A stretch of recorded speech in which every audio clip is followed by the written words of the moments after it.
ఏమిటంటే వాళ్ళ ప్రపంచం ఎదుర్కొంటున్న ముఖ్యమైన ఇది సహజ వనరుల మీద పట్టు కోసం ఆధిపత్యం ఒక భాగం సామ్రాజ్యవాదం ఎప్పుడూ చేస్తూ వచ్చింది. ఈ సహజ వనరులు ఉత్పత్తులు మార్గాల మీద పట్టు సంపాదించడం ఒక భాగం, అది ప్రయత్నాలు జరుగుతూనే ఉన్నాయి.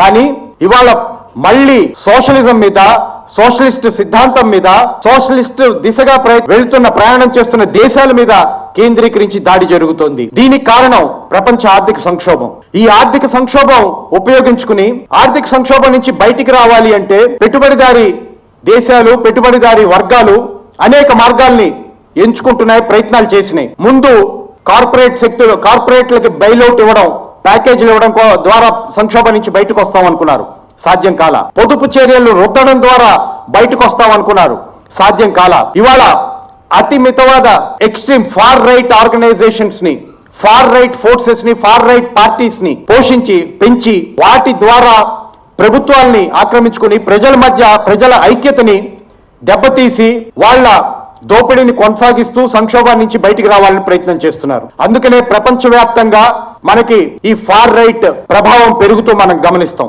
మన దేశంతో సహా. ఈ ఫార్ రైట్ కి వ్యతిరేకంగా నిలబడి పోరాడే శక్తి కమ్యూనిస్టులకి, సోషలిజం మాత్రమే ఉంది. కాబట్టి సోషలిజం, కమ్యూనిజం నాశనం అవ్వాల్సిన అవసరం కూడా ఉంది. అందుకని ప్రపంచవ్యాప్తంగా ఇవాళ ఎక్స్ట్రీమ్ రైట్, ఫార్ రైట్ శక్తుల పెరుగుదలని అడ్డుకట్ట వేయడం కోసం, సామ్రాజ్యవాదాన్ని, పెట్టుబడిదారీ విధానాన్ని రక్షించుకోవడం కోసం జరుగుతున్న యుద్ధంగా మనం అర్థం చేసుకోవాలి. ఈ యుద్ధం వల్ల ప్రజల మీద పడుతున్న భారాలన్నీ పెట్టుబడిదారీ విధానం తన ఉనికిని కాపాడుకోవడం కోసం వేస్తున్న భారాలుగా మనం అర్థం చేసుకోవాల్సిన అవసరం ఉంది. ఈ భారాలు వేస్తున్న క్రమంలో ప్రజలుని చీల్చడం కోసం మతం పేరుతో, జాతి పేరుతో, రకరకాల పేరుతో ఫార్ రైట్ ని పెంచడం చూస్తున్నాం.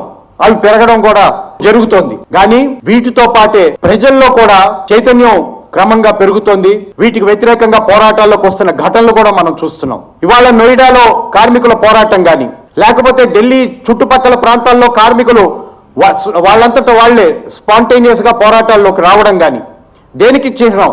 ఏమిటంటే ప్రజల్లో పెరుగుతున్న అసంతృప్తికి ఇదొక ఉదాహరణ. ఈ అసంతృప్తిని ఉపయోగించుకుని సరైన మార్గంలో పెట్టి పనిచేస్తే మన దేశంలో మతోన్మాద శక్తుల్ని, మితవాద శక్తుల్ని ఓడించగలుగుతాం, సామ్రాజ్యవాద వ్యతిరేక చైతన్యాన్ని పెంచగలుగుతాం, ఈ సమాజంలో ఒక మార్పుని తీసుకురావడం కోసం వెళ్ళగలుగుతాం. అది చేయడం, ఆ కృషి చేయడం ఇవాళ కమ్యూనిస్టులుగా కానీ, సుందరయ్య గారి వారసులుగా కానీ మన మీద ఉన్న ముఖ్యమైన కర్తవ్యం.